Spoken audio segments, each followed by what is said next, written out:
Breaking news today. Please subscribe and then check notification box to get all breaking news alerts. The shocking number of dead bodies accumulating around the Clintons cannot be considered a coincidence any longer, especially now that the youngest potential victims have been identified under truly tragic circumstances. The most scandalous couple in political history's body count seems to be on the rise once again, after a brief reprieve of no sudden, mysterious casualties. The latest is possibly the most shocking yet, as children have never been part of the equation, but now seem to be. The casualties that keep accumulating around this crooked woman with major secrets she's desperate to keep hidden, no matter who she has to kill off to ensure it has reached an unprecedented level that cannot, or should not, be ignored any longer. With President Donald Trump in charge, new incidents that may have gone unnoticed in the past two-term too long administration are now being brought into question. Namely, when people with certain connections wind up suddenly dead under insane circumstances, it should be investigated, and now, thankfully, it is.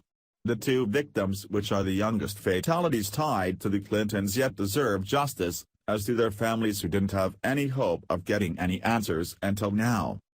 The bodies of 17-year-old Kevin Ives and his friend, Don Henry, who was 16 years old, were found dead on railroad tracks near Mena, Arkansas.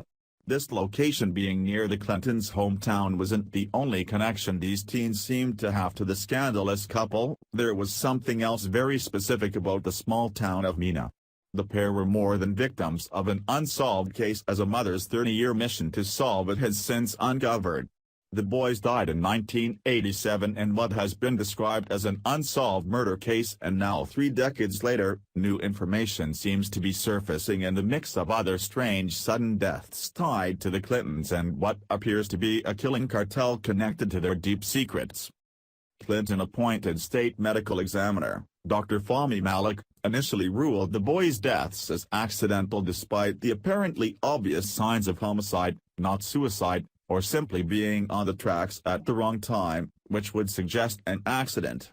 However, what really put Mena on the map has not been talked about too much until recently, after it was reported as having been used for one of the busiest drug smuggling operations in the world in what eventually became known as the Iran-Contra scandal. The boys reportedly died on the tracks by being run over by a train after allegedly falling asleep there. It doesn't take a rocket scientist to realize that napping on train tracks is not a good, or comfortable, idea, no matter how mischievous these teens are. What may have, for whatever reason, seemed like a strange explanation for a tragic event, it only gets more precarious now that other information has surfaced that wasn't available in the 80s as the Clintons were pursuing their political careers. Namely that an out-of-state examiner said the cause of death was clearly murder by beating and stabbing before they were placed on the railroad tracks. Reports. Key operatives at Iran-Contra were George Bush, Oliver North, Dewey Claridge, John Poindexter, and Caspar Weinberger. The entire operation, however, would have to have bipartisan efforts. This would require the cooperation of former CIA operative and then Governor, Bill Clinton. The presumption was that the boys fell asleep on the tracks and the train ran over them. What initially appeared to be a grossly incompetent investigation was actually an orchestrated cover-up. Residents reported small, low-flying airplanes coming in at slow speeds over the tracks in the middle of the night with their lights off just prior to revving up and flying away. Linda Ives, Kevin's mother, became suspicious of the boys' deaths with all of these rumors. After fighting the Arkansas justice system for several years, she won exhumation and re-autopsy. This is when the second cause of death, indicating murder, was identified. The murder case was assigned to police investigator John Brown. From the get-go, the case file was in shambles. Key crime scene photographs were missing. The entire list of any evidence was gone. It also appeared that no one from 1987 to 1993 had interviewed anyone of any significance in the case. John Brown's investigation was shut down and he resigned, but not before the following pieces could be put together. Apparently, the boys were deer hunting that night. They had no idea that the tracks were used by Mina pilots as a site for dropping off drugs and money, and that a drop had gone missing 3 nights previously, causing panic at Mina. The concern was not the missing $400,000, but the missing transmitter that was in the case with the money. If someone found this, it would be traceable right back to Mina.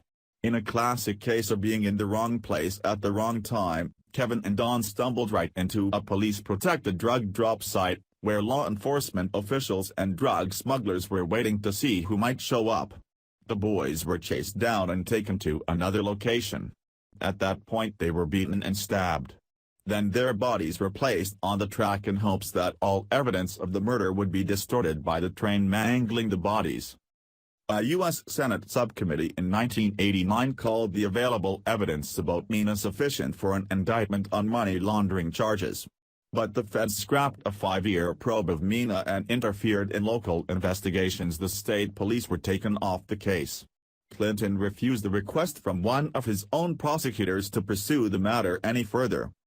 In spite of the evidence, every investigator who has tried to expose the crimes of Mina has been professionally destroyed. ArkansasAlign.com reports. The enduring mystery surrounding the boys' deaths led the mother to file a lawsuit last year seeking to force 8 federal agencies and 3 Arkansas-based law enforcement agencies to produce any and all documents amassed over the past 30 years that may provide some answers.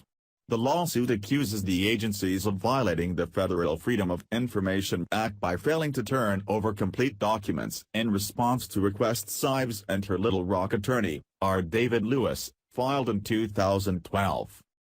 The requests sought all information the agencies may have in their archives pertaining to Kevin Ives or Barry Seal, a pilot who in 1985 testified that he smuggled tons of cocaine from Colombia to drop zones in the Louisiana swamps, and was assassinated in 1986 in his hometown of Baton Rouge. Rumor has it that Seal, who flew regularly in and out of the Mina airport, was initially hired by the CIA to fly low over Central American countries taking photographs of rebels and then began smuggling drugs back into the United States for extra cash. Talk of low-flying planes in the area where the boys were run over by the train led to suspicions that their deaths might have had something to do with drug drops, and that perhaps they were killed, and then laid out on the tracks to cover up any evidence of murder, because they witnessed or tried to intercept the drop. There is additional interesting information, including an in-camera review conducted by a judge in private, that coincides with the recent release of a movie, American Made, based on the saga surrounding Seal, which you can read here. This information adds extensive information that bolsters witness accounts and must be looked at closer, especially with specific regard to how and why these teen boys died 3 decades ago.